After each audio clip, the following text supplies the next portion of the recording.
झारखंड की धरती से जोहार बच्चों। चलिए इस वीडियो में हम लोग क्लास 10th के लिए मॉडल सेट तीसरा गणित का देखने वाले हैं। अगर आपने इस वीडियो से पहले 10 क्लास का मॉडल सेट 1 और सेट 2 का वीडियो नहीं देखा है तो आप क्या कीजिए, सबसे पहले आप हमारे चैनल के प्लेलिस्ट में जाके उन वीडियो को एक बार अवश्य देख लीजिए। या तो आपको क्या मिलेगा, इस वीडियो के डिस्क्रिप्शन में भी उन वीडियो का लिंक मिलेगा। मैथ सेट 1 सेट 2 दोनों का वीडियो अपलोड हो चुका है। आपसे नम्र निवेदन है कि आप एक बार उन वीडियो को अवश्य देख लीजिए। उन वीडियो को देखने के बाद अब इस वीडियो पे यहाँ पे इस वीडियो से कंटिन्यू कीजिएगा, आपको निश्चित ही मदद मिलेगा। चलिए सेट 3 देखते हैं। सेट 3 का जो पहला नंबर है वो बोला 156 को अभाज्य गुणनखंड के रूप में क्या करें, व्यक्त करें। आपका पहला सवाल है 156 को अभाज्य गुणनखंड के रूप में क्या करना है, व्यक्त करना है। तो सिंपल सा 156 है, इसको तोड़ दीजिए। किससे टूटेगा, 2 से। कितना बार जाएगा, 7 बार। 2 7 14, 1 दीजिएगा, 2 16, 2 3 6, 2 9 18, 3 से जाएगा 13 बार में और 13 से जाएगा 1 बार में। ये मतलब ये टूटा कैसे, ये टूटा 2 × 2 × 3 × 13 है। अब देखिए, अब मिलाइए किस ऑप्शन में है, 2 × 2 × 3 × 13। अब जब इसको मिलाइएगा तो ऑप्शन नंबर कहाँ पे मिलेगा, डी पे। मतलब पहला का जो सही आंसर है ऑप्शन नंबर डी है। चलिए सवाल दूसरे की तरफ आते हैं। सवाल दूसरा बोला है 96 और 404 का महत्तम समापवर्तीय 4 है। 96 और 404 का महत्तम समापवर्तीय 4 है। तो 96 और 404 का लघुत्तम समापवर्तीय क्या है। तो आपको पता था, हमने पहला जब हम सेट पहला बता रहे थे वहाँ पे इस तरीके का सवाल है। हम बताए थे कि पहली संख्या गुना दूसरी संख्या बराबर HCF गुना क्या, एलसीएम। तो पहली संख्या 96 है तो आप यहाँ पे 96 लिखिएगा। दूसरी संख्या 404 है तो 96 को गुना कीजिएगा 404 से। ये बराबर होता है HCF गुना एलसीएम के। यहाँ पे जो इसका HCF है 4 है तो यहाँ पे 4 लिखिएगा। अब इन्हीं दोनों संख्याओं का एलसीएम पूछ रहा है तो यहाँ पे क्या लिखिएगा, एलसीएम लिखिएगा। है पहली संख्या गुना दूसरी संख्या बराबर HCF गुना एलसीएम। इसका HCF 4 दिया हुआ था तो 4 लिख दिए। सर 4 देखिए एलसीएम के साथ कहाँ पे है, गुना में है। इधर आएगा तो कहाँ पे आएगा, भाग में। अब जब ऐसा आएगा तो दोनों में कोई भी संख्या कटेगा। सर मासा व बड़ी से बड़ी संख्या होता है जो दोनों संख्याओं को पूर्णतः क्या कर देती है, भाग दे देती है। तो 4 से इसको काट दीजिएगा तो 4 दूना 8, 4 चौके 16। अब आपको क्या करना है, आपको 404 को 24 से गुना करके और जो गुणनफल आएगा वही संख्या का एलसीएम होगा। उसके बाद आप मैच कर लीजिएगा कि कौन सा आंसर इसका क्या है, सही है। चलिए सवाल तीसरा देखिए। सवाल तीसरा बोला है कि 12, 15 और 21 का एलसीएम ज्ञात कीजिए। जो है 12, 15 और 21 का एलसीएम ज्ञात करना है। तो एलसीएम निकालने का एक तरीका इस तरीके से होता है, 12 लिखिए, 15 लिखिए और 21 लिखिए। आपको क्या ज्ञात करना है, इसका एलसीएम ज्ञात करना है। हम दोनों ज्ञात करके बताते हैं। 12 को तोड़िएगा तो 2 दूना 4 तिया 12। 15 को जब तोड़िएगा तो 3 5 15 और 21 को तोड़िएगा तो 3 7 21। अगर इसका मासा निकालने बोलता, इन तीनों संख्याओं का क्या निकालने बोलता, मासा निकालने बोलता, तो आप क्या करते हैं, यहाँ पे जो तीनों पे रहता, जो संख्या क्या होती है तीनों में रहती, वही मासा था। यहाँ पे तीनों में कौन है, 3, तो इसका मासा कौन होता, 3। मासा बोले या फिर क्या बोले, LCM बोले। अगर इसका लासा निकालने बोला, जो यहाँ पे बोला लासा निकालना, लासा का मतलब एलसीएम निकालना है। तो एलसीएम क्या होता है सर, जो तीनों में रहता है उसको एक बार तो लिख दिया जाता है। तीनों में तो एक बार लिख दो। इसके साथ ऊपर से क्या है सर, 2 जो छूट गया उसको भी लिखा जाता है। छूटा कौन, यहाँ से 2 बार छूटा, 20 से क्या छूटा, 5 छूटा, यहाँ से क्या छूटा, 7 छूटा। 3 दूना 6, 6 दूना 12, 12 5 60 और 60 को 7 से कीजिएगा तो 420। अब इसका जो सही आंसर होगा वो होगा 420। कौन सा ऑप्शन में, ऑप्शन नंबर बी में। आप इस तरीके से एलसीएम निकाल सकते हैं। दूसरा एलसीएम निकालने का भी थी इस तरीके से, 12 लिखिए, 15 लिखिए, 21 लिखिए। एलसीएम में क्या होता है सर, अगर 2 संख्या भी भाग चल जाता है तो दे दीजिए। 2 से कोई संख्या भाग नहीं जाएगा, 3 से भाग जाएगा, 3 चौके 12, 3 5 15, 3 7 21। और ये किसी से जाएगा नहीं, ठीक है। अब कुछ लोग बोलेगा सर 2 से काहे नहीं दिए। अरे सर एलसीएम में कोई एक संख्या भी भाग जाता है तो दे दिया जाता है, दे ही दीजिए। 2 से दीजिएगा, 2 6 12, ये नहीं जाएगा तो उतार दीजिए। फिर किससे जाएगा, 3 से, 3 दूना 6 ना, फिर ये 2 ही से जाता, किससे जाता, 2 से, तो 2 तिया 6, 15 नहीं जाता, उतार दीजिए। 21 नहीं जाएगा, उतार दीजिए। फिर किससे जाएगा, 3 से, 3 1 3, 3 5 15, 3 7 21। फिर किससे जाएगा, 5 से जाएगा, 7 नहीं जाएगा, उतार देंगे। 7 से जाएगा, दो दूना चार, चार ते 12, 12 पचे 60 और 60 को 7 से भाग दीजिएगा तो 420। अब इस तरीके से भी मासा क्या कर सकते थे, निकाल सकते थे। आपको जो सुविधा लगेगा उस हिसाब से आप क्या कर सकते हैं, निकाल सकते हैं। चलिए, ये तो रहा आपका मासा निकालना और लासा निकालना, ये एलसीएम निकालना बोला था। चलिए अगला सवाल की तरफ बढ़ते हैं। अगला सवाल बोला है कि धनात्मक विषम पूर्णांक के लिए निम्न में से कौन नहीं हो सकता है। बोला है कि सर धनात्मक भी होना चाहिए और विषम भी होना चाहिए, और आपके पास इस तरीके से ऑप्शन है। ऑप्शन ए है 6³+1, ऑप्शन बी है 6³+2, सी है 6³+3 और ऑप्शन डी है 6³+5। बोला है कि धनात्मक विषम पूर्णांक निम्न में से कौन नहीं हो सकता है। इनमें से कौन धनात्मक विषम पूर्णांक नहीं हो सकता है, तो सर आप यहाँ पे देखिए 1, 3, 5 तीनों विषम पूर्णांक है। तीनों विषम पूर्णांक है मतलब ये तीनों आंसर होने वाला नहीं है, तो आंसर कौन होगा, 2, क्योंकि ये धनात्मक विषम पूर्णांक हो सकता नहीं है। आप यहाँ पे क्या कर सकते थे, आप Q का कोई मान ले सकते थे, है Q का आप अपने हिसाब से मान ले लीजिए। हमने माना कि Q बराबर 5 ले लिए, हम Q बराबर क्या लिए, 5 लिए, तो 5 लिखिएगा 6 × 5 = 30, 30 में 1 जोड़िएगा तो 31 आएगा। 5 × 6 = 30, 30 में 1 तो 32 आएगा। 30 यहाँ पे 3 33 आएगा, और कितना आएगा, 35 आएगा। बोला कौन सा विषम पूर्णांक नहीं है, तो सर ये तो विषम है, ये भी विषम है, ये भी विषम है। कौन विषम नहीं है, 32 विषम संख्या नहीं है। सम संख्या विषम संख्या की परिभाषा तो जानते हैं ना, वैसी संख्या जो 2 के पहाड़े में आती है सम संख्या कहलाती है, और वैसी संख्या जो 2 के पहाड़े में नहीं आती है विषम संख्या कहलाती है। तो बोला निम्न में से कौन विषम नहीं है, तो 32 विषम नहीं, 32 किस ऑप्शन में है, ऑप्शन नंबर बी में। आप Q के जगह पे अपने से कोई भी मान को क्या कर सकते थे, रख सकते थे, आप हो जाएगा। अब नहीं तो दूसरा ये रख सकते थे 1, 2, 3, 5 में देखिए कौन विषम नहीं है, तो 2 विषम नहीं है, तो आंसर यही क्या होगा, वही आपका क्या होगा, आंसर होगा। चलिए उम्मीद है कि आप ये समझ आ रहा होगा। बोला अगला सवाल जो बोला है, बोला द्विघात बहुपद x² - 5x + 6 के शून्यक है। एक द्विघात बहुपद दिया हुआ है, जो द्विघात बहुपद है वो है x² - 5x + 6 का शून्यक है। तो सर शून्यक निकालने का तो आपको फॉर्मूला तो पता होगा, फॉर्मूला नहीं पता है तो अगर आप चौथा चैप्टर में नहीं जानते तो फिर आप दूसरा चैप्टर के हिसाब से बनाइए। क्या होता है, x² का गुणांक क्या है, 1 और 6 को गुणा करने से क्या आएगा, 6, और 6 को इस तरीके से तोड़ा जाता है कि जोड़ने घटाने से बीच वाला होना चाहिए, बीच में क्या है 5, तो ये तो इस तरीके से टूटेगा। 2 × 3 = 6 मतलब 2 में 3 को क्या करेंगे, जोड़ देंगे, तो क्या आ जाएगा 5। यहाँ से क्या कीजिएगा, यहाँ से कीजिएगा x²। 5 को क्या लिख सकते हैं, 5 को लिख सकते हैं 2 + 3, x है तो x प्लस का 6 तो प्लस का 6। ये किसके बराबर होता है सर, 0 के बराबर होता है। यहाँ से क्या होगा, यहाँ से x² का ब्रैकेट खोलिएगा तो -2, इधर से आएगा तो क्या आएगा, x आएगा, माइनस प्लस क्या होगा, -3, इधर से आएगा तो x होगा, प्लस का 6 = क्या होगा, 0। अब इन दोनों में क्या ले लेना है, कॉमन ले लेना है। x यहाँ 2 बार है, x यहाँ 1 बार है, कितना बार कॉमन आएगा, 1 बार। यहाँ से x बचेगा, यहाँ से क्या बचेगा, 2। यहाँ पे माइनस है, 3 और 6 है तो कॉमन क्या आएगा सर, 3 आएगा। अब ध्यान देने वाली बात है कि जब यहाँ माइनस कॉमन लिया जाता है तो इस प्लस को किस में बदल देता है, माइनस में बदल देता है। -3 कॉमन निकल गया तो सर यहाँ 3 कॉमन निकल गया तो यहाँ से क्या बचेगा, x। अब ये प्लस है, आगे माइनस निकला तो माइनस प्लस क्या हो जाएगा, माइनस, और 6 में 3 निकल गया तो क्या बचेगा, 2। अपनी जानकारी के अनुसार जान लीजिए यहाँ जो संख्या होती है यहाँ वही संख्या ये होती है, ये किसके बराबर होगा, 0 के बराबर। यहाँ से क्या आया, यहाँ से x - 2 आया, और यहाँ से क्या आया, यहाँ से x आया, -3 आया, और ये किसके बराबर, 0 के बराबर।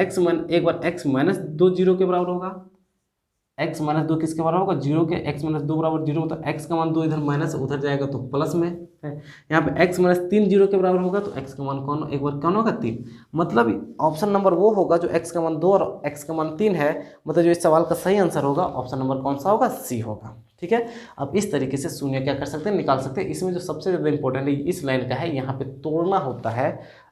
संख्याएं छोटी छोटी दी होती है तो संख्या को तोड़ना क्या है, आसान है। छठा नंबर देखिए, छठा नंबर बोला है कि बोला ax² मतलब यदि बहुपद ax² + bx - b के शून्य बराबर है किंतु विपरीत है। एक आपका बहुपद दिया हुआ है, जो बहुपद है ax² प्लस का ax माइनस का b के इनके शून्यक बराबर है किंतु विपरीत है। बोला है कि जो इसका शून्यक है वह इसका शून्यक बराबर भी है और साथ ही साथ बराबर होने के साथ विपरीत भी है। तो क्या होगा, इसका सही आंसर क्या होगा, तो आप याद रख लीजिए कि अगर शून्यक बराबर है और विपरीत है तो इसका जो आंसर होगा वो होगा 0। जीरो ही होगा। जीरो ही रहने पे शून्य आपस में बराबर भी होते हैं, शून्य आपस में क्या होते हैं, विपरीत होते हैं। क्योंकि बराबर होने के लिए हमने पिछला बार बताया था कि डी का मान हमेशा किसके बराबर होना चाहिए, जीरो के बराबर। डी का डिस्क्रिमिनेंट का वैल्यू किसके बराबर होना चाहिए, जीरो के बराबर। इसीलिए शून्य बराबर तभी होगा जब डी का मान जीरो होगा, और विपरीत होगा क्योंकि जीरो का विपरीत भी क्या होता है सर, जीरो अपने आप में क्या है, अलग है। ठीक है, अब इसको याद रख लीजिएगा कि शून्य बराबर होगा तभी बराबर होगा जब डी का मान क्या होगा, जीरो होगा। चलिए अगला सवाल की तरफ जाते हैं। अगला सवाल क्या बोला है, बोला एक बहुपद दिया गया है, इस बहुपद में px के शून्यकों की संख्या बताना है। तो बार बार ये सवाल आता है इस तरीके से किया हुआ है। तो px को कितना भाग में काटा है, एक और एक दो, तो px के शून्यकों की संख्या कौन होगा, दो। चलिए अगला जो बोला है, बोला a1x plus b1y plus c1 बराबर जीरो और a2x plus b2y plus c2 बराबर जीरो। तो a1/a2 not equal to b1/b2 है। क्या बोला है, एक समीकरण दिया हुआ है, इसमें बोला है कि a1/a2 not equal to b1/b2 है। अगर आपने पिछला वीडियो सेट 1 और सेट 2 का वीडियो देखे होंगे तो इसमें हमने इस चीज़ को बहुत विस्तार से बताया है। यहाँ बता हम नहीं रहे हैं। ऐसा तभी होता है जब समीकरण का अद्वितीय हल होता है। समीकरण का कौन सा हल होता है, अद्वितीय हल होता है। तो इसका जो ऑप्शन होगा, ऑप्शन नंबर ए होगा। ठीक है, आप पिछले वीडियो को एक बार जाके क्या कीजिए, देख लीजिए, वहाँ पे इन सब चीज़ों को विस्तार से क्या किए बताएं हैं। अगला बोला है रेखाएं 2x प्लस 3y बराबर 5 और 4x प्लस 6y बराबर 15 हो तो कितने हल है। एक रेखा दिया हुआ है, बोला है 2x प्लस 3y बराबर 5 और 4x प्लस 6y बराबर 15 कि कितने हल है, कितने हल है। तो आपको कितने हल होने के लिए a1/a2 है। सर देखिए, अगर a1/a2 नोट इक्वल होगा b1/b2, इसका मतलब एक हल होगा। इसका मतलब क्या होगा, एक हल होगा। यदि a1/a2 बराबर होगा b1/b2 और बराबर होगा c1/c2 का, इसका मतलब इस समीकरण का एक हल होगा, अनेक हल होगा। यदि a1/a2 बराबर b1/b2 और नोट इक्वल टू c1/c2 होगा, इसका मतलब कोई हल नहीं होगा। इसका मतलब कोई हल नहीं होगा है। ये तीन कंडीशन है।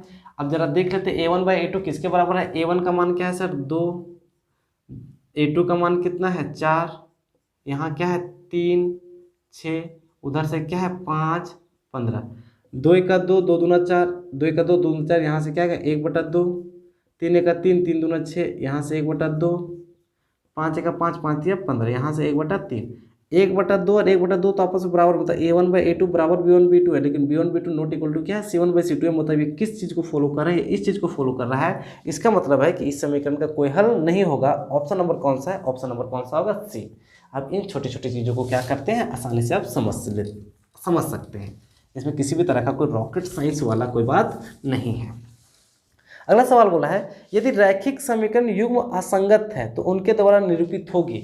सर अगर रैखिक से दो चीज होता है, एक संगत होता है और एक असंगत होता है, ये बात तो आप जानते हैं।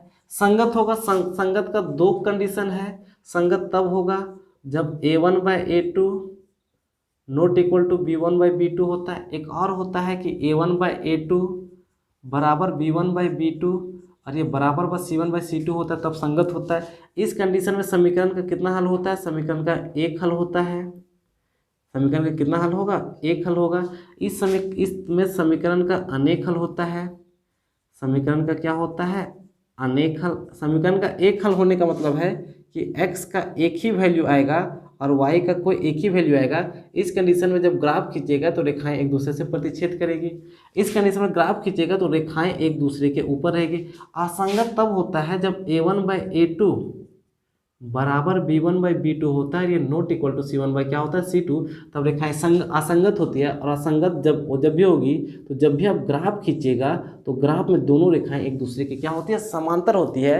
तो बोला है कि यदि रैखिक समीकरण का युग्म असंगत है, रैखिक समीकरण युग्म क्या है, असंगत है, तो उनके द्वारा रेखाएं निरूपित होती है। तो उनके द्वारा रेखाएं हमेशा कैसे निरूपित होती है, रेखाएं समांतर निरूपित होती है। ठीक है, ये प्रश्नावली 3.1 और 3.2 की कहानी है। चलिए आपको ये बात छोटी जानकारी समझ आई होगी। अगला बोला है कि समीकरण 5x माइनस 3y, समीकरण है 5x माइनस 3y बराबर का 8 और 3x प्लस का 2y बराबर का 1 का हल है। तो सर हम पिछले ही वीडियो में बनाए थे, आप तो ऑप्शन यहाँ पे सीधा बैठा दीजिए। आप ऑप्शन बैठा के हल कर सकते हैं, नहीं तो इसको आप किसी भी विधि से हल कर सकते हैं। सबसे उपयुक्त विधि कौन सा होता है? विलोपन। आप इसको विलोपन विधि से हल कर दीजिए। विलोपन विधि में क्या है सर, यहाँ y को अगर हम y को विलोप करना चाहेंगे, अगर y को हटाना चाहेंगे तो नीचे y का गुणांक 2 है तो ऊपर y को किससे गुना करना होगा? 2। ऊपर y का गुणांक 3 है तो नीचे y को गुना करना होगा 3। गुना कीजिए, 5 दूना 10x, 3 दूना 6y और 8 दूना 16। यहाँ गुना कीजिएगा, 3 तिया 9x, 3 दूना 6y और 3 एका 3, प्लस माइनस 10 और 9 19x, 16 3 19, 19 19 काटिएगा, x का मान कितना आएगा? 1। अब x का मान फिर से समीकरण में क्या कीजिएगा? बैठा दीजिएगा। उसके बाद मिलाइएगा कि x का मान कौन आया और y का मान कौन आया। अब जो इतना तो आप आसानी से क्या कर सकते हैं? कर सकते हैं। अगला बोला रैखिक समीकरण युग्म जिसका कोई हल नहीं होता है वो कहलाते हैं। ऐसा रैखिक समीकरण युग्म जिसका कोई हल नहीं होता वो क्या कहलाते हैं? असंगत कहलाते हैं। वो ऑप्शन नंबर कौन सा होगा? बी होगा। 13 बोला है कि x प्लस वाई बराबर 7। एक समीकरण है x प्लस वाई बराबर क्या है? 7 और x माइनस वाई बराबर कितना है? 1 का कौन सा हल होगा? आपके पास इस तरीके का ऑप्शन भी दिया हुआ है। आप ऐसे सवालों को ऑप्शन की मदद से बनाइएगा तो बहुत आसानी से बन जाएगा सर, है। जब एग्जाम हॉल में आप रहिएगा तो कोशिश कीजिएगा कि ऐसे सवालों को ऑप्शन से ही बनाएं, क्योंकि ऑप्शन से बनाने में इन सवालों को हल करना आसान है, इनमें से कोई नहीं।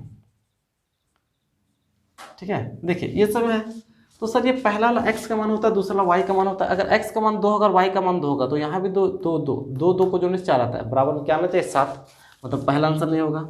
अगर दूसरा में मिला x का मान 2 तो यहाँ पे 2 रखिएगा, y का मान -1, 2 में -1 को कीजिएगा तो 1 आएगा, यहाँ पे आना चाहिए 7। मतलब ये होने वाला नहीं है। इसको कीजिए x का मान 4 तो ये 4, ये y का मान 3, 4 में 3 जोड़िएगा तो 7 आ रहा है, बिल्कुल आ रहा है।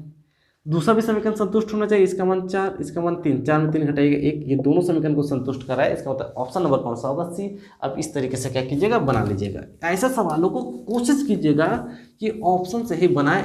बाय अब ये भी कर सकते हैं कि अब विलोपन विधि, वज्रगुणन विधि और प्रतिस्थापन विधि क्या कर सकते हैं? लगा सकते हैं। अगला बोला है निम्न में से कौन द्विघात समीकरण है? निम्न में से कौन क्या है? द्विघात समीकरण है। तो हमने कल ही बताया था द्विघात समीकरण होता कैसे कीजिएगा, है। पिछले वीडियो में बोले थे कि द्विघात, निम्न में से कौन द्विघात समीकरण है और कौन द्विघात समीकरण नहीं है, इसको जानने के लिए आपके पास, इसको बनाइएगा मत, प्रत्येक को बनाने की जरूरत नहीं है। ऑप्शन से देखिएगा द्विघात समीकरण कौन होगा और कौन नहीं होगा। जैसे ऑप्शन नंबर ए बोला है कि x प्लस 1 का होल स्क्वायर बराबर 2,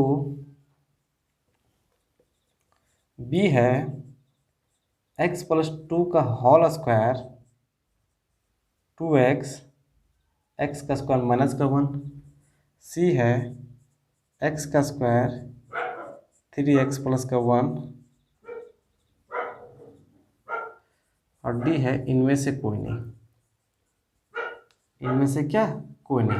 बोला निम्न में से कौन द्विघात समीकरण है? सर द्विघात समीकरण होने के लिए इसका अधिकतम घात 2 होना चाहिए, ना तो 2 से कम होना चाहिए, ना 2 से क्या होना चाहिए? ज़्यादा होना चाहिए। द्विघात समीकरण होने के लिए अधिकतम घात 2 ही होना चाहिए। तो दिमाग लगाना है कि सर यहाँ देखिए, पहला ऑप्शन देखिए, यहाँ a प्लस बी का whole square, a plus B का होल स्क्वायर तो x का स्क्वायर यहाँ से पक्का, तो x का स्क्वायर आएगा ही आएगा। बोलिएगा जी बिल्कुल आएगा। और कहीं x का स्क्वायर आने का चांस है? बोलिएगा नहीं। इधर देखिएगा 2 और x को गुणा कीजिएगा तो 2x आएगा। इधर x का स्क्वायर है, उधर 2x है, मतलब x का स्क्वायर इधर बच जाएगा, उधर कटने वाला नहीं है। इधर x का स्क्वायर रहता तब ना कटता, घटता, तो मतलब ये आंसर हो सकता है अभी, है। दूसरा में देखिए यहाँ क्या होगा सर, यहाँ x का स्क्वायर है तो स्वाभाविक बात है यहाँ भी x का स्क्वायर, यहाँ पे 2x को कीजिएगा तो यहाँ पे, अगर यहाँ पे x ऑप्शन में क्या x स्क्वायर है? हाँ, यहाँ पे देखिए सर x और x को गुना कीजिएगा तो बराबर के उधर से क्या आएगा? x का क्यूब आ जाएगा। और द्विघात बहुपद में अधिकतम x का स्क्वायर ही हो सकता है। ये क्यूब आ जा रहा है, मतलब ये तो है क्यूब, तो इधर है नहीं कि क्यूब क्या होगा? कटेगा। यहाँ से देखिए यहाँ पे x का स्क्वायर है, यहाँ पे a माइनस बी का होल स्क्वायर कीजिएगा, यहाँ से x का स्क्वायर आएगा, दोनों तरफ x का स्क्वायर आएगा, ये कट जाएगा, तो ये तो रैखिक होगा। चौथा ऑप्शन, जब पहला ऑप्शन मिल ही चुका है तो इनमें से कोई नहीं का ऑप्शन क्या है? सवाल ही पैदा नहीं होता है। आप इस तरीके से क्या कीजिएगा? बनाइएगा, नहीं तो आप हर एक सवालों को अलग अलग मतलब इसको हल करके भी देख सकते हैं कि कौन द्विघात समीकरण है या नहीं। हम जो बताएं ये तरीका, आप एग्जाम हॉल में इन्हीं तरीके का क्या कीजिएगा? उपयोग कीजिएगा।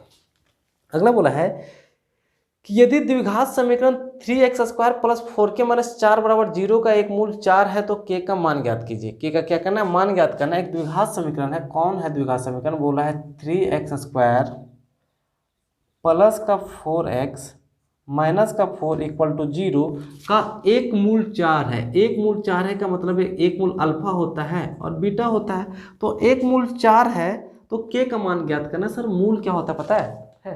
आप हमारे अगर वीडियो को देखते होंगे तो हम अपने वीडियो में बताए हैं कि सर किसी भी द्विघात समीकरण का मूल वही होता है जब उसको समीकरण में बैठा दिया जाता है तो उसका मान 0 हो जाता है। इसका एक मूल 4 है, मतलब इस समीकरण में अगर हम x के जगह पे 4 बैठाएंगे तो ये किसके बराबर हो जाएगा, ये जो बराबर हो जाएगा वो 0 के बराबर हो जाएगा। यहाँ पे 4 नहीं है, यहाँ पे kx है। किसके बराबर हो जाएगा, 0 के बराबर। तो x जब इसका मूल 4 दिया हुआ तो x के जगह पे 4 बैठा देते हैं, तो यहाँ पे लिखिए x बराबर क्या लेने पे, 4 लेने पे बैठाइए 3। x के जगह 4 कीजिएगा तो 4 का स्क्वायर क्या होगा 16 के x के जगह पे 4 माइनस का 4 बराबर 0। देखिए 16 48, अरे 16 48, 48 में 4 घटेगा तो कितना 44, इधर कितना बचेगा सर 44 है। और यहाँ पे 4k भी है, बराबर के उधर जाएगा तो माइनस का 44, ये काटिएगा तो माइनस का 11। k का मान कितना आएगा, k का मान क्या आएगा माइनस का 11। आप इस माइनस का 11 कौन से ऑप्शन में, ऑप्शन नंबर ए में है। हमने कुछ भी नहीं किया, यहाँ जहाँ पे x था एक मूल 4 दिया हुआ था तो हमने क्या किया, मूल का मतलब होता है उस समीकरण में उसका मान बैठा देने से वो समीकरण 0 के बराबर हो जाता है। तो हमने इसका मूल 4 दिया हुआ था तो x का मान हमने 4 क्या किया, बैठा दिया, k का मान ऑटोमेटिक निकल जाएगा। अगला बोला वह द्विघात समीकरण ज्ञात कीजिए जिसके मूल 2 और माइनस 2 है, निम्नलिखित में से कौन है। बोला एक द्विघात समीकरण ज्ञात करना है जिसके मूल 2 और माइनस 2 है, मतलब एक मूल 2 है मतलब अल्फा का मान 2 है, और एक मूल है तो बीटा का मान क्या है माइनस का 2 है। तो आपको एक द्विघात समीकरण क्या करना है, ज्ञात करना है। पहला मूल अल्फा होता है, दूसरा मूल क्या होता है बीटा होता है। तो द्विघात समीकरण ज्ञात करना है तो सबसे पहले आपको द्विघात समीकरण के बारे में पता होना चाहिए। तो हम यहाँ पे क्या लिख रहे हैं, द्विघात समीकरण। सर जो द्विघात समीकरण होता है, जब हम द्विघात समीकरण का स्टैंडर्ड रूप बोले तो द्विघात समीकरण का जो स्टैंडर्ड रूप होता है ax² प्लस का bx प्लस का c इक्वल टू किसके बराबर होता है 0 के बराबर। इस चीज़ का उपयोग तब कीजिएगा जब अल्फा प्लस बीटा का मान दिया रहेगा और अल्फा गुना बीटा का। ये कब कीजिएगा, जब द्विघात समीकरण बोलेगा इनके शून्यकों का योग दिया हुआ है और इनके शून्यकों का गुणनफल दिया हुआ है, तब द्विघात समीकरण निकालने के लिए इस फॉर्मूले का उपयोग होता है। लेकिन अगर इनके दोनों शून्यक ही दे दिया मतलब अल्फा और बीटा ही दे दिया है, तब द्विघात समीकरण कौन होता है, तब द्विघात समीकरण होता है x का square minus alpha plus beta into x और प्लस अल्फा गुना बीटा। ये तब जाके एक द्विघात समीकरण का ये स्टैंडर्ड रूप होता है। ये चीज़ आपके लिए काफ़ी इंपॉर्टेंट है, इस चीज़ को आप लिख के याद मतलब कि नोट्स में लिख लीजिए। जब किसी समीकरण का 2 शून्यक दिया हुआ है, दोनों शून्यक दे दिया, अल्फा भी दे दिया और बीटा भी दे दिया, और वो सीधा आपसे पूछ रहा है द्विघात समीकरण ही बताओ, तो द्विघात समीकरण बताने के लिए सिंपल सा फॉर्मूला होता है x का square minus alpha plus beta into X in plus में अल्फा गुना बीटा। आपको क्या करना है, अल्फा और बीटा सिर्फ क्या करना है बैठा देना। यहाँ से x का स्क्वायर तो रहेगा माइनस अल्फा का मान कितना है 2 प्लस बीटा का मान माइनस का 2 तो plus minus 2 x plus alpha का मान कितना 2 बीटा का मान माइनस का 2। यहाँ से देखिए x का स्क्वायर, ये 2 में 2 घटेगा तो 0 और 0 को x से गुना कीजिएगा तो 0 0 लिखा जाता नहीं है। ये प्लस माइनस माइनस 2 और 2 को गुना कीजिएगा तो 4। ये जो द्विघात समीकरण है वो है x स्क्वायर माइनस 4। और देखिए x स्क्वायर माइनस 4 कौन से ऑप्शन में है, तो ऑप्शन नंबर आपका मिलेगा 16 का बी नंबर। ठीक है, हाँ आप इस फॉर्मूले को आसानी से क्या कीजिए लिख लीजिए, ये फॉर्मूला आपके लिए काफ़ी मददगार होने वाला है। चलिए सवाल 17 देखिए, बोला द्विघात समीकरण 4x square plus 4x plus 1 बराबर 0 के मूलों की क्या करना, प्राकृतिक ज्ञात करना। आपके पास एक द्विघात समीकरण है, इनके मूलों की क्या करना, प्राकृतिक ज्ञात करना है। तो सबसे पहले मूलों की प्राकृतिक का मतलब आपको निकालना पड़ेगा d। क्या निकालना पड़ेगा d, और d निकालने का जो फॉर्मूला होता है आपको पता होगा b का स्क्वायर माइनस 4ac। b कौन होता है सर, बीच x के साथ 4, तो 4 का स्क्वायर माइनस 4 a की जगह पे कौन है 4, c की जगह पे 1, 4 का स्क्वायर 16 और 4 चौके 16, और 16 में 16 घटेगा तो 0। इसका मतलब जो d का मान आया, d का मान 0। तो मूलों की प्रकृति बताना है, तो जब d का मान 0 आएगा तो मूलों का अस्तित्व होगा, और मूलों की जो प्रकृति होगी, मूल आपस में क्या होते हैं, बराबर होते हैं। जब d का मान 0 होता है तो मूलों का अस्तित्व होता है, मूलों का अस्तित्व होता है का मतलब अल्फा और बीटा ज्ञात किया जा सकता है, और मूल इनके आपस में क्या होते हैं, बराबर होते हैं। मतलब इस समीकरण को हल कीजिएगा तो अल्फा और बीटा का मान आपस में क्या आएगा, बराबर आएगा। तो ऑप्शन देखिए, बोला वास्तविक ना, वास्तविक और असमान तो नहीं सर, ये वास्तविक होता है लेकिन असमान होता नहीं है। बोला वास्तविक और बराबर, हाँ, तो इसका जो आंसर होगा वो बी होगा। ये समीकरण का हल वास्तविक होगा। वास्तविक का मतलब हल किया जा सकता है, इनके मूल आपस में क्या होते हैं, बराबर होते हैं। दो कंडीशन और बनता है, अगर डी का मान बड़ा होगा 0 से, अगर आप यहाँ इसको हल करते हो, d का मान 0 से बड़ा हो जाता तब होता है इनके मूल वास्तविक होंगे लेकिन असमान होंगे। मतलब ये समीकरण हल किया जा सकता है लेकिन इनके मूल आपस में क्या है, अलग अलग होंगे। एक और कंडीशन हो सकता है कि d का मान 0, d का मान है वो 0 से भी छोटा हो जाएगा, तब ये काल्पनिक होगा। काल्पनिक होगा तो मूलों के बारे में कुछ कहा जा नहीं सकता है। हाँ, चलिए उसके बाद देखिए सवाल 18। देखिए सवाल कौन सा, देखिए सवाल 18। देखिए सवाल 18 क्या है, बोला है कि द्विघात समीकरण, एक क्या है, द्विघात समीकरण। द्विघात समीकरण कौन है, 2x² माइनस का 4x प्लस का 3 बराबर 0 का विवितिकर है। विवितिकर का मतलब है क्या सर, d है, और d बोला है तो d का अभी बोले ना, d का होता है b का स्क्वायर माइनस का 4ac। अब कुछ लोगों को यही दिक्कत होगा कि सर ए बी सी होता कौन है। अरे सर जो एक्स स्क्वायर जिससे गुना किया जाता है वो a होता है, x जिससे गुना किया जाता है वो b होता है, और ये वो का c होता है। तो b का स्क्वायर, b कौन है सर 4, लेकिन आगे माइनस मत छोड़िएगा, तो -4 का होल स्क्वायर -4। a कौन है सर, a 2, और c कौन है 3। तो -4 का स्क्वायर क्या होगा, प्लस का 16, 4 दूना 8, 4 दूना 8, 8 तिया 24, और 16 में 24 को घटाइएगा तो माइनस का 8। इसका मतलब है कि इसका जो आंसर होगा वो विवितिकर होगा। कौन सा नंबर, -8, और -8 कौन से ऑप्शन में है, ऑप्शन नंबर डी में है। चलिए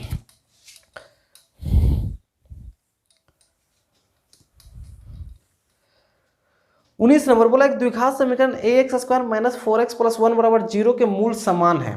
इनके मूल क्या है सर, समान है। एक द्विघात समीकरण है ax² माइनस का 4x प्लस का 1 बराबर 0 के मूल समान है। मूल कब समान होते हैं सर, मूल तभी समान होते हैं जब d का मान किसके बराबर होता है, 0 के बराबर। एक किसी भी द्विघात समीकरण के मूल आपस में तभी समान होते हैं जब d का मान किसके बराबर होता है, 0 के बराबर। और d का मान 0 के बराबर, तो d का फॉर्मूला आपको पता है, d का फॉर्मूला होता है b का स्क्वायर माइनस का 4ac, और ये किसके बराबर होगा, 0 के बराबर। b कौन है सर, x के साथ ये है b कौन है सर 4, तो b की जगह पे क्या लिखिएगा, 4 का स्क्वायर माइनस 4। a की जगह a कौन है सर, x का स्क्वायर होता है, यहाँ पे a है तो a। c का मान 1 किसके बराबर, 0 के बराबर। तो देखिए 4 का स्क्वायर 16, सर 4 का स्क्वायर 16 कीजिएगा, इधर प्लस का 16 आएगा, बराबर के उधर ले जाइएगा तो माइनस का 16 आएगा। ये माइनस और ये माइनस कट जाएगा, 1 का कोई वैल्यू ही नहीं है क्योंकि गुना में 1 का वैल्यू नहीं है। 4 यहाँ गुना में, उधर जाएगा तो भाग में होगा, और भाग में 16 को काटिएगा तो क्या आएगा, 4। इसका मतलब a का जो मान आएगा, a का मान 4 आएगा। a का मान 4 किस ऑप्शन में है, a का मान 4 ऑप्शन नंबर डी में है। ठीक है, हाँ। 20 नंबर देखिए, 20 नंबर बोला है एक द्विघात समीकरण के मूल ज्ञात करो। तो सबसे पहले आपको ऐसे सवाल आपके लिए आसान होने चाहिए। इस सवाल को आपको क्या करना है, हल करना है। द्विघात समीकरण है, इसको हल कीजिएगा और हल करने के बाद खुद से देखिएगा कि कहाँ पे मूल आता है। बोला है कि एक एपी है, 21 नंबर क्या है, एक एपी है। एपी कौन सा है सर, एपी आपका दिया हुआ है 3/2, 1/2, माइनस का 1/2, माइनस का 3/2 के लिए प्रथम पद और सार अंतर ज्ञात कीजिए। सर प्रथम पद में तो कोई माथा ही नहीं लगाना है, ये 3/2 प्रथम पद होगा, तो ऑप्शन नंबर वही होगा जिसमें 3/2 होगा, तो 3/2 सब में, कोई बात नहीं। ए प्रथम पद बोला है तो प्रथम पद कौन होगा, 3/2। आपको सार अंतर निकालना डी, तो डी निकालने का फॉर्मूला होता है a2 माइनस a1। a2 कौन है सर, a2 दूसरा पद होता है, a2 कौन है 1/2। 1/2 में पहले पद को घटा दीजिए, पहला पद कौन है 3/2, दोनों में नीचे 2 है, 2, 1 में 3 घटेगा, 1 में 3 घटेगा माइनस का 2, कितना आएगा माइनस का 1। मतलब पहला पद 3/2 और जो डी है वो -1। अब देखिए 3/2 और -1 किस ऑप्शन में है, तो आपको नजर आएगा ऑप्शन नंबर सी में। तो इसका सही आंसर कौन होगा? Option number C. 22 देखिए,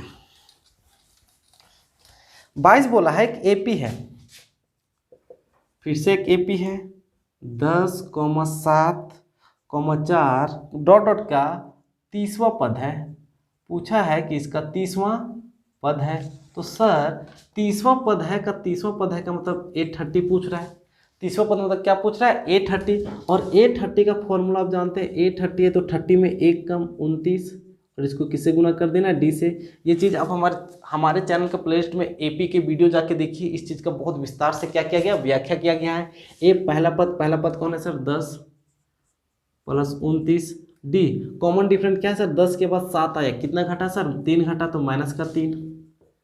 इसको गुना कीजिए, प्लस माइनस क्या होगा? -9 तिया 27, 7 में 2, 3 दूना 6 और 6 और 2 8। 10 में 87 को घटाइएगा तो माइनस का क्या आएगा? 77। और माइनस का 77 कौन से ऑप्शन में है? ऑप्शन नंबर किस में है? डी में है। चलिए 23 नंबर देखिए, फिर से एक एपी है। बोला कौन सा पद 27 है। अब 27वां पद नहीं पूछा है, बोला कौन सा पद 27 है। फिर से एक एपी है, जो एपी है 5,7,9,11 डॉट डॉट का। बोला कौन सा पद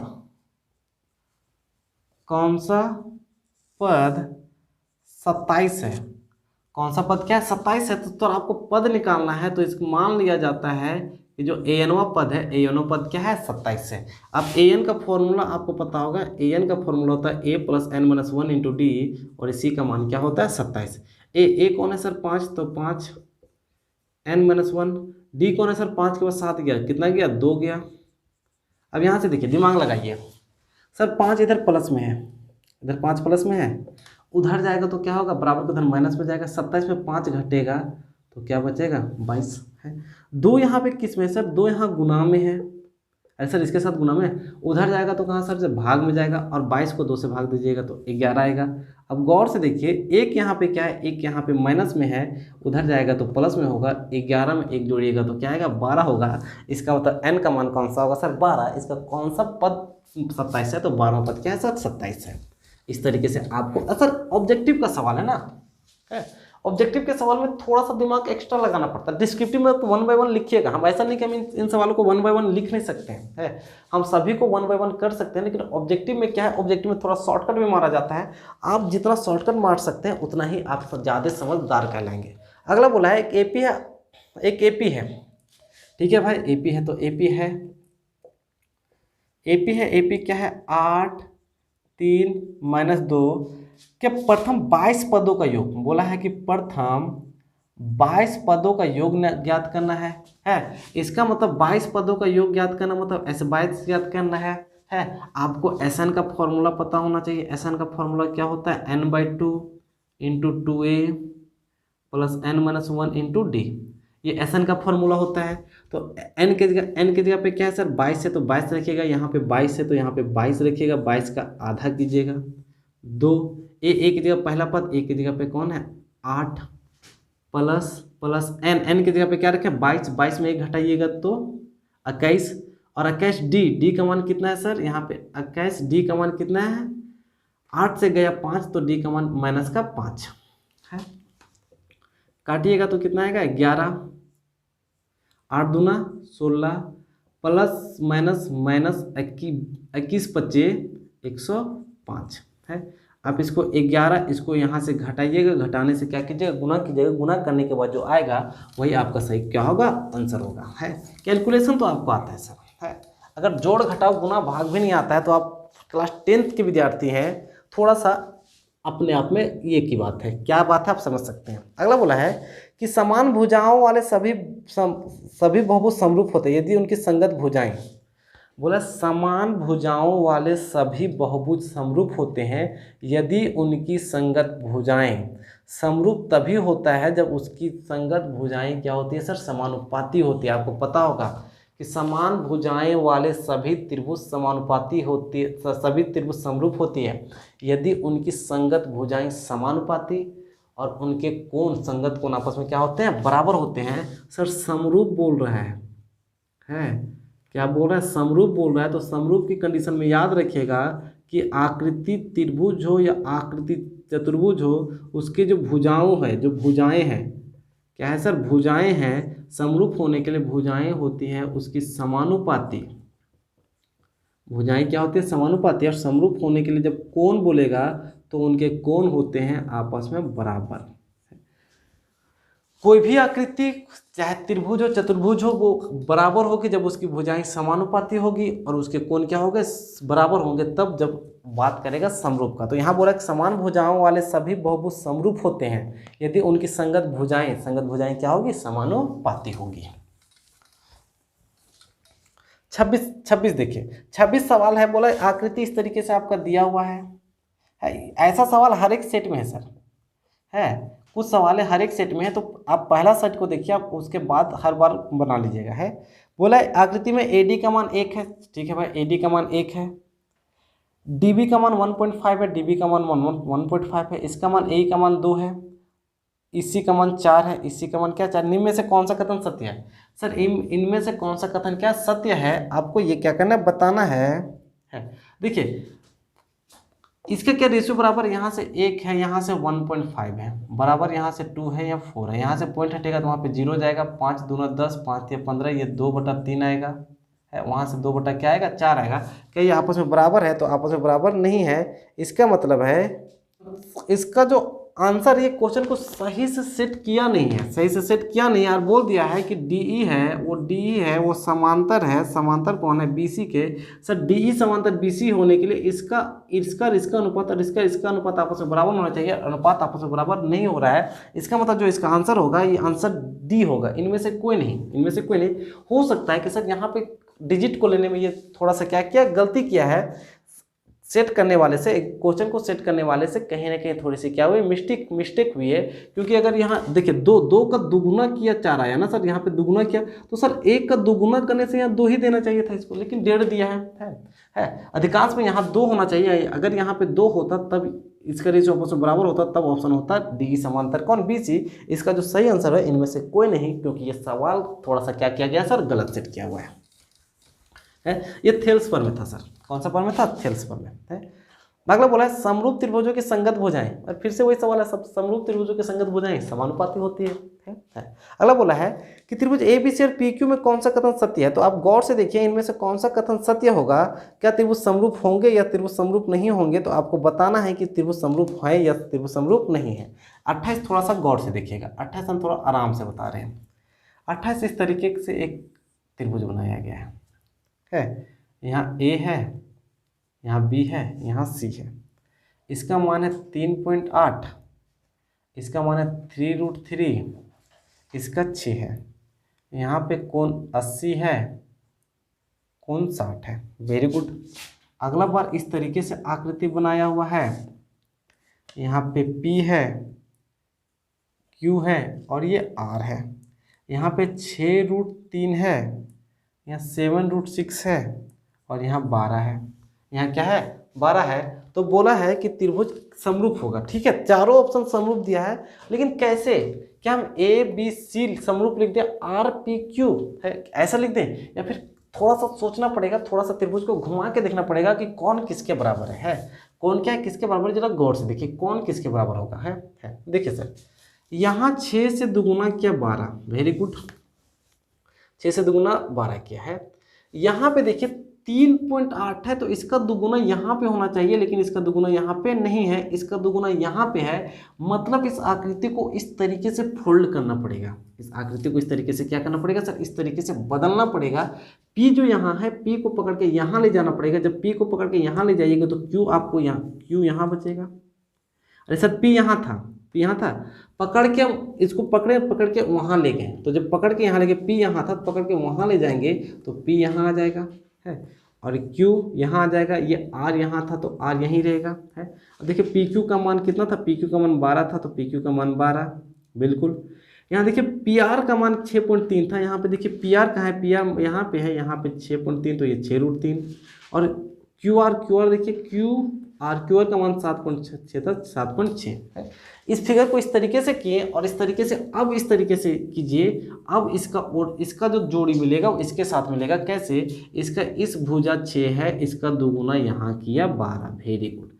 इसका ये 3.8 था, इसका यहीं पे किया 7.6 और इसका 3.3 है, इसका दुगुना ये किया। हर जगह क्या किया है? दुगुना किया है। मतलब यहाँ से क्या लीजिएगा? ए लीजिएगा, बी लीजिएगा, सी। ए बी सी मतलब त्रिभुज ए बी सी समरूप होगा। यहाँ से क्या होगा? समरूप आर होगा, आर के बाद क्यू होगा और क्यू के बाद क्या होगा? पी होगा।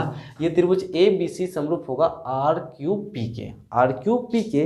तो अब देखिए कौन सा ऑप्शन में है? A B C R P Q, R Q P कौन से ऑप्शन में? ऑप्शन नंबर बी में है। मतलब 28 का जो सही आंसर होगा ऑप्शन नंबर कौन सा होगा? बी होगा। इस तरीके से आपको थोड़ा सा दिमाग लगाना पड़ेगा इस सवाल में है। उम्मीद है कि आप थोड़ा सा दिमाग क्या करते होंगे? लगाते होंगे। अगला बोला है कि मान लीजिए त्रिभुज ए बी सी और डी एफ समरूप है। अब मान लेने बोला है तो मान लीजिए। मान लीजिए कि एक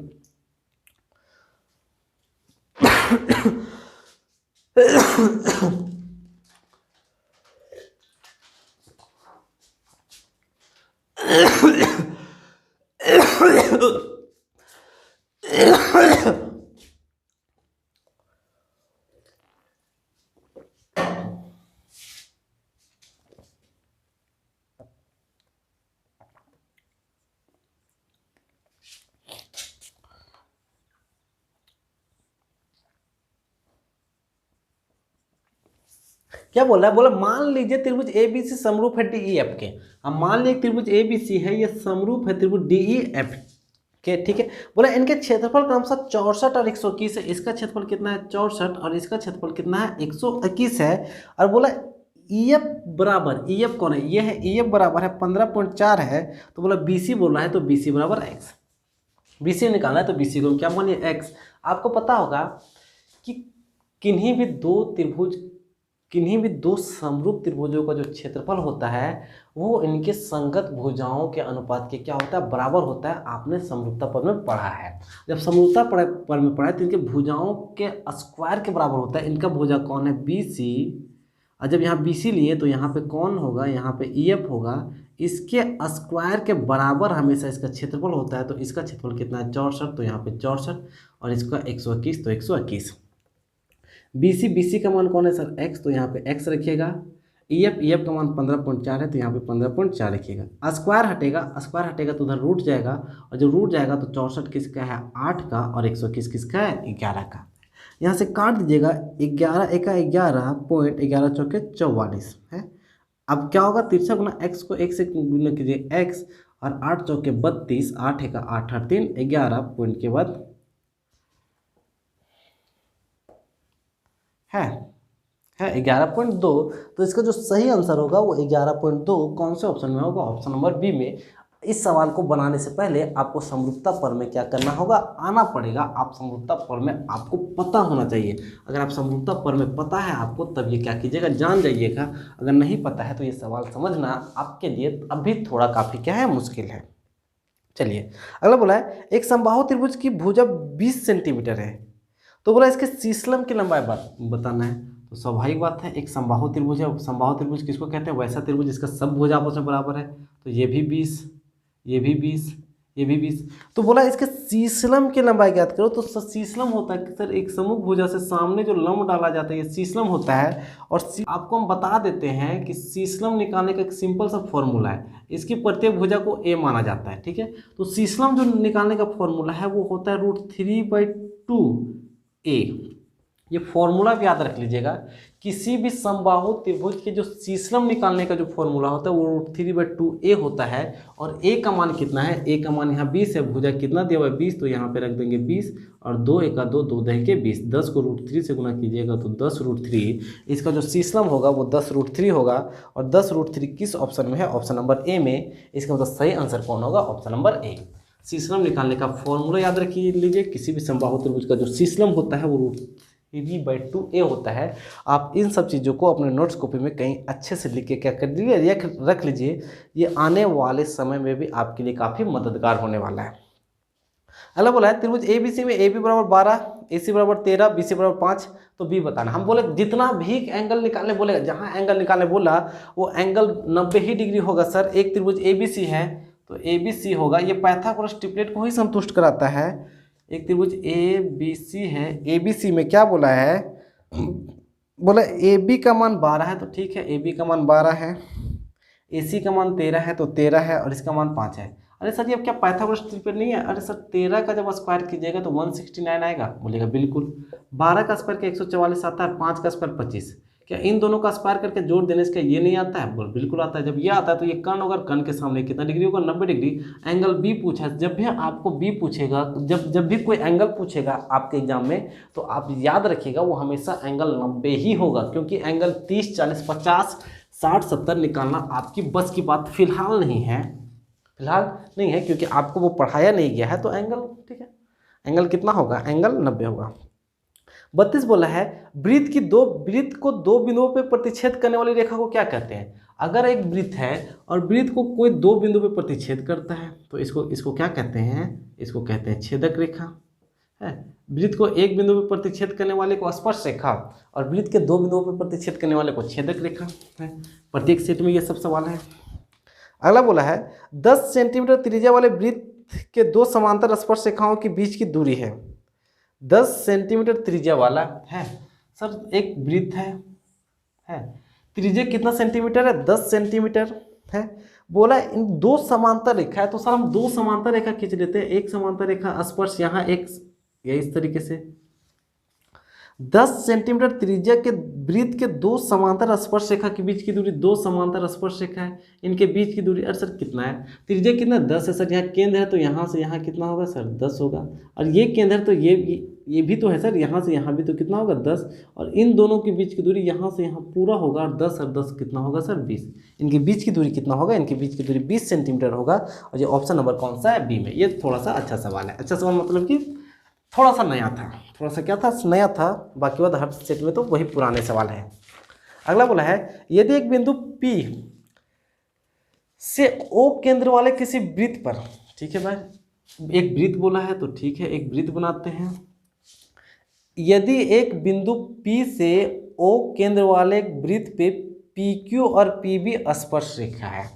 O केंद्र वाला एक वृत्त है, एक बिंदु क्या है, P है, और P से PQ और PB स्पर्श रेखा है। तो यहाँ से आपको बताना है POA ये बताना है। सबसे पहले सर इसको आप मिला लीजिए।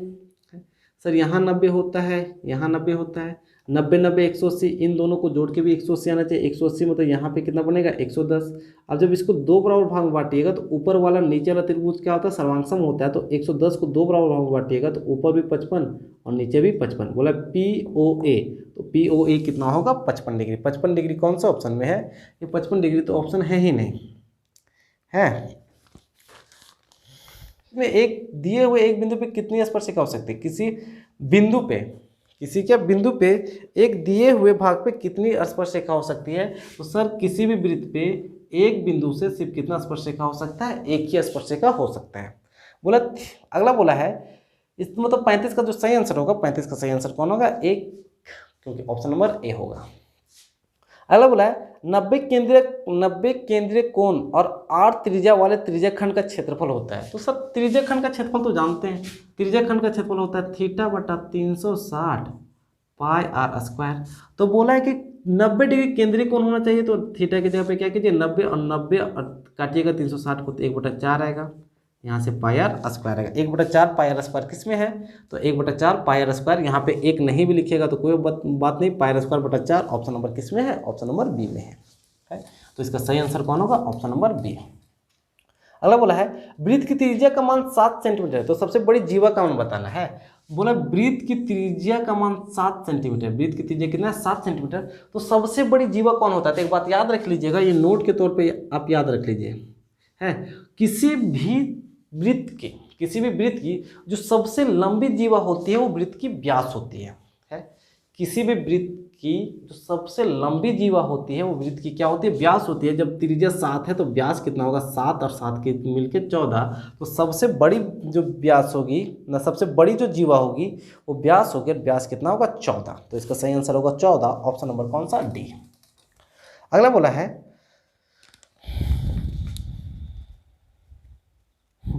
अगला बोला है 14 सेंटीमीटर त्रिज्या वाला वृत्त के उस चाप की लंबाई ज्ञात कीजिए जो केंद्र पे 90 डिग्री अंतरित करती है। मतलब सिंपल सा पूछा है चाप की लंबाई है, और चाप की लंबाई का सिंपल सा फॉर्मूला होता है थीटा बटा 360 इंटू 2πr। थीटा कितना है सर, थीटा 90 डिग्री है तो 90 रखिएगा, 90 को कीजिएगा तो 1/4, 2 पाई, पाई का मान आपको बैठा दीजिए 22/7, और 8 त्रिज्या 14 है तो 14। ये 2 1 2 दूना 4, यहाँ से 11 बार में 7 1 7 7 दूना 14, 11 दूना कितना होगा 22, मतलब चाप की लंबाई कितना होगा 22 सेंटीमीटर। अगला देखिए, अगला बोला है 10 सेंटीमीटर त्रिज्या वाला एक वृत्त की कोई जीवा केंद्र पे समकोण अंकित करती है तो संगत दीर्घ त्रिज्याखंड का क्षेत्रफल ज्ञात कीजिए। है बोला 10 सेंटीमीटर त्रिज्या वाला वृत्त, 10 सेंटीमीटर त्रिज्या वाला कोई वृत्त है, 10 सेंटीमीटर त्रिज्या मतलब आर का मान कितना सेंटीमीटर है, 10 सेंटीमीटर। 10 सेंटीमीटर त्रिज्या वाले एक वृत्त की कोई जीवा केंद्र पे समकोण अंकित करती है, केंद्र पे समकोण अंकित करती है मतलब थीटा का मान कितना है, समकोण मतलब थीटा का मान 90 डिग्री, थीटा का मान कितना डिग्री, 90 डिग्री। तो संगत दीर्घ त्रिज्याखंड का क्षेत्रफल ज्ञात करना है, आपको ज्ञात करना दीर्घ त्रिज्याखंड का क्षेत्रफल है। तो सर एक तो त्रिज्याखंड का क्षेत्रफल सबसे पहले निकालना है, त्रिज्याखंड का क्षेत्रफल क्या निकालना है, त्रिज्याखंड का क्षेत्रफल।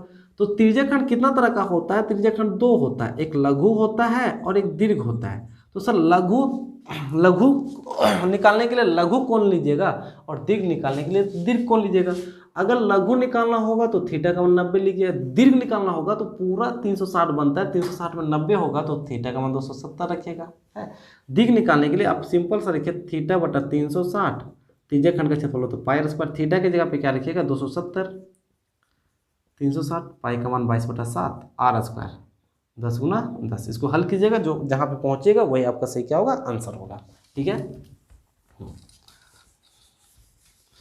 अगला सवाल बोला है कि एक घोड़ा एक वर्गाकार मैदान के कोने में 7 मीटर लंबी से क्या है, लंबी रस्सी से बंधा हुआ है, उस भाग का क्षेत्रफल ज्ञात कीजिए जहाँ पे घोड़ा क्या कर सकता है, चढ़ सकता है। एक घोड़ा है, घोड़ा का एक वर्गाकार घास के मैदान में बांध दिया गया है एक है, और कितना मीटर रस्सी लगाया गया, रस्सी लगाया गया 7 मीटर। यहाँ से मान लो यहाँ घोड़ा है कितना मीटर का है, 7 मीटर का। तो घोड़ा कितना चलेगा सर, ये मैदान यहाँ है तो ज़्यादा यहाँ तक जाएगा, और ज़्यादा कहाँ तक जाएगा, यहाँ तक जाएगा। और वर्ग है तो वर्ग में यहाँ कितना डिग्री होता है, 90 डिग्री। और ये पूरा भाग में घोड़ा चढ़ेगा, ये पूरा भाग को क्या कहते हैं, त्रिज्याखंड कहते हैं। और त्रिज्याखंड का क्षेत्रफल होता है थीटा बटा 360 पाई आर स्क्वायर। थीटा का मान कितना होगा 90, और 90 को भाग किससे दीजिएगा 360 से, पाई का मान 22/7 रखेगा। आर यही जो रस्सी है यही त्रिज्या होगी, रस्सी 7 है तो 7 गुना 7, ये 7 और ये 7 कटेगा, 9 का 9 9 चौके 36, 2 से कटेगा 11, 11 7 77, 77/2। और 77/2 जो होता है वो क्या होता है 38.5 होता है। 77/2 क्या होता है सर, 77/2 होता है 38.5, और इसका सही आंसर होगा 38.5, जो ऑप्शन नंबर किस में होगा, 40 में होगा, ऑप्शन नंबर बी में होगा। सर ये काफ़ी लंबा वीडियो है, ठीक है, क्योंकि ये मॉडल सेटअप देखिए इस वीडियो में हर कुछ एक्सप्लेन नहीं किया गया है, क्योंकि सर ऑब्जेक्टिव सवाल है। ऑब्जेक्टिव अगर हर एक सवाल में पूरा लंबा एक्सप्लेन किया जाए तो वीडियो कम से कम 7 से 8 घंटा का बन जाएगा। है कोशिश क्या किया गया है कि कम ही समय में अधिक से अधिक जानकारी आपको क्या किया जाए, दिया जाए। अगर आपने इस वीडियो को यहाँ तक देखा है मतलब आपके अंदर एक पेशेंस है, आप पेशेंस के साथ इस वीडियो में बने हैं, मतलब आपको पढ़ाई के साथ, आप पढ़ाई में क्या है, आप रुचि रखते हैं, आप पढ़ने के आदी है, आप पढ़ने में इंटरेस्ट रखते हैं। चलिए कोई बात नहीं, इस वीडियो में फिलहाल इतना ही रहने देते हैं, क्योंकि ये 40 सवाल है, ये मॉडल सेट तीसरा है। अगला जो वीडियो आपके लिए आएगा मॉडल सेट चौथा को लेके होगा, उसके बाद जो अगला होगा मॉडल सेट 5वां को लेके होगा। उसके बाद गणित का मॉडल सेट 5 ही आया है तो 5 खत्म हो जाएगा। उसके बाद अन्य विषय जैसे सोशल साइंस और साइंस का भी वीडियो आपके लिए क्या किया जाएगा, अपलोड किया जाएगा। यदि आप हमारे चैनल में पहली बार आए हैं तो आपसे नम्र निवेदन है कि आप हमारे चैनल को सब्सक्राइब अवश्य कर लीजिए। यदि आपको वीडियो पसंद आता है तो वीडियो को लाइक कीजिएगा। यदि आपको लगता है कि इस वीडियो से किसी दूसरे का मदद हो सकता है तो आप इन वीडियो को अपने दोस्तों के साथ शेयर अवश्य कीजिए। चलिए मिलेंगे नेक्स्ट वीडियो में, तब तक के लिए जय हिंद, गुड बाय, वंदे मातरम।